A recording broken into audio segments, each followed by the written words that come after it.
Muy buenas. Hoy estamos en el Ibón de las Paules. Aquí atrás lo tenemos. Dale, decía algo más.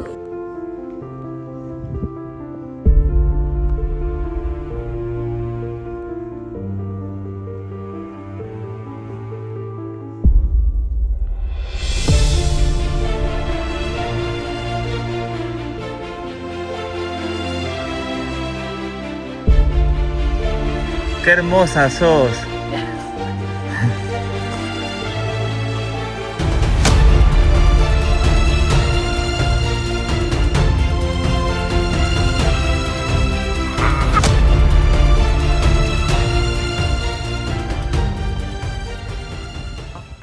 Decidí salir a correr un poco.